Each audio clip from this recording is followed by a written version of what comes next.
लक्षात ठेव, अपयशी यशाची पहिली पायरी होय. एक वेळा मला अपयश प्राप्त झालं म्हणून त्या अपयशाला कटून जाणारा मला वाईट देवाच नव्हे. तुला वाटत आहे तुझ्या पती अपयश मिळलं, तुला शकलो यशही. हे लक्षात ठेव, ते यश केव्हा येऊ द्या नाही.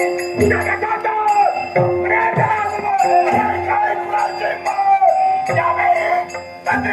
निर्माण करून घेतल्याशिवाय अभयनाथाला देवाही स्वस्त बसणार नाहीये. याच्यासाठी तू नंतर या सर्वांच्या संग्रहासाठी तू नंतर माझ्या प्रश्नांना वैकुंठीच्या घराण्यानं आपल्या दिवस मिटवला होता. प्रशांत अरे तू प्रश्न निर्माण केला घेतोय तुझ्या प्रश्न काय म्हणाला. एक देवाला वैरत्व मिटवलं असताना सुद्धा पुढे या वैरत्व कशासाठी पण याच्या विवाहाचे कारण कोणतं असेल तर तुम्ही आमच्या बाबतीत केलेलं ते कपट आणि ते कपट सुद्धा कोणतं तर तुझी मातामध्ये कद्रू माता माझी मातामध्ये विनाता त्या दोघं लागलेली ती बाई आणि ती बाई सुद्धा होती त्या सूर्याचा अश्व आणि त्या अश्वाच्या बुद्धाचा रंग होता. माझ्या मातेच्या मुखामध्ये शब्द बाहेर पडले अश्वाच्या बुद्धाचा रंग हा याच वेळी त्या कटुंबातेलो अरे माझ्या मातेला फसविण्यासाठी एक योजना दिली आणि ती योजना सुद्धा होती. आपल्या साऱ्या पुत्रांना म्हणजे तुला नागाचा हत्या केली. अरे त्याच वेळी खरं काय खोटं काय सत्य काय असत्य काय याचा विचार तुम्ही न करता माझ्याची हत्या चिंतावंत मानला अश्वाच्या पुत्राला लावली चालतात. त्याच वेळी त्या अश्वाचा पुत्र हा 3 वर्षीय झाला.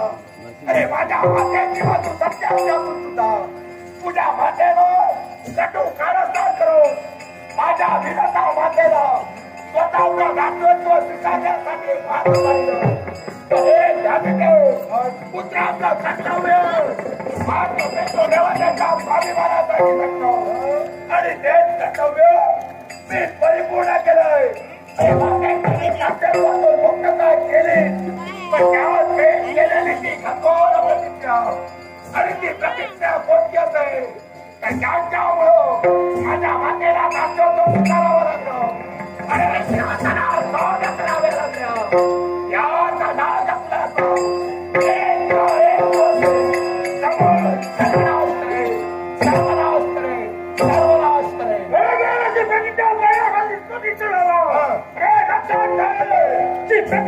तू करी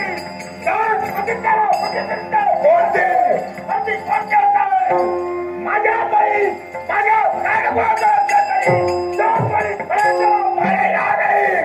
आत्मविश्वासाला बोलण्यासाठी तू करतोय. प्रत्येक काळाला सुद्धा आत्मावर घ्यायचा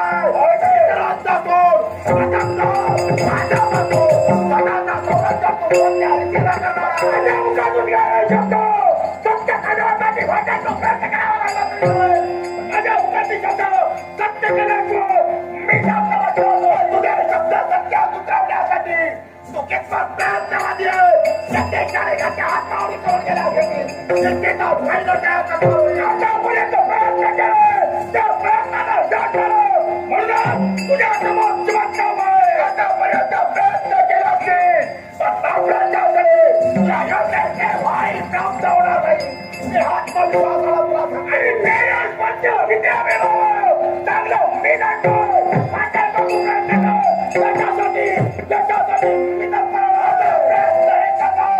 तुझ्या जीवनाची गाडी बनवलो.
साधारणपणा नवंबरी वास्तविक सूर्योदयाचे येतात